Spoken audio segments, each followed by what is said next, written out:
दोस्तों, आज की कहानी मेरी और मौसी की है।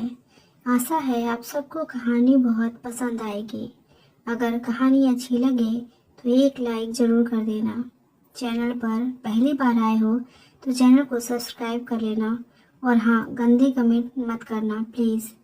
ये कहानी केवल आपके मनोरंजन के लिए है। तो चलिए कहानी को आगे बढ़ाते हैं। मेरा नाम विनय यादव है। मैं बिहार के सारण का रहने वाला हूँ।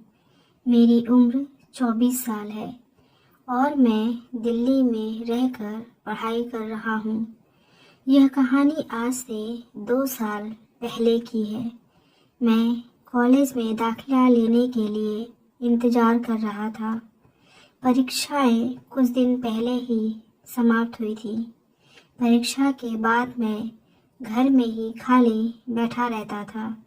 एक दिन घर पर मेरी छोटी मौसी आई। मेरी मौसी बहुत दिनों के बाद हमारे घर आई थी। साथ में उनके बच्चे भी थे।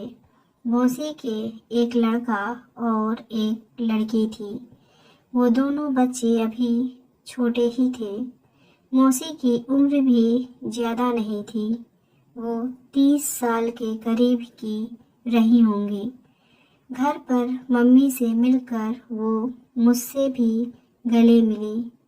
मेरे लिए यह सब सामान्य था, क्योंकि मौसी हमेशा से ही मुझे प्यार किया करती थी। लेकिन इस बार मौसी की नज़र में एक शरारत सी दिखाई दे रही थी, जो मुझे कुछ अजीब सी लग रही थी। फिर मौसी ने मेरे कंधे पर हाथ रखकर कहा, मोनू, तुम तो काफ़ी बड़े हो गए हो। मेरे घर में मुझे मोनू कहकर ही बुलाया जाता था।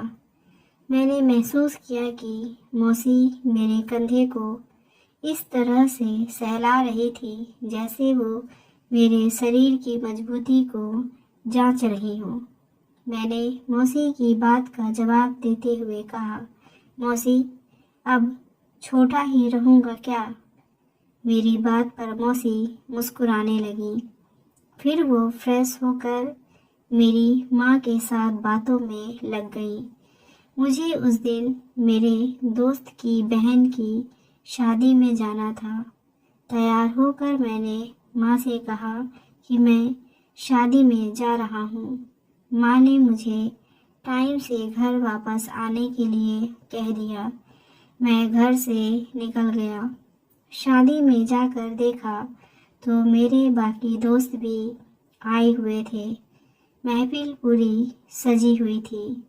उन लोगों ने दारू पीने का प्रोग्राम बनाया हुआ था। मेरे मना करने के बाद भी उनके जोर देने पर मुझे पीनी पड़ी।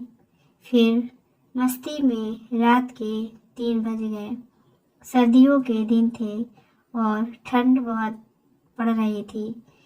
तभी माँ का फ़ोन आया और वो मुझे घर आने के लिए कहने लगी।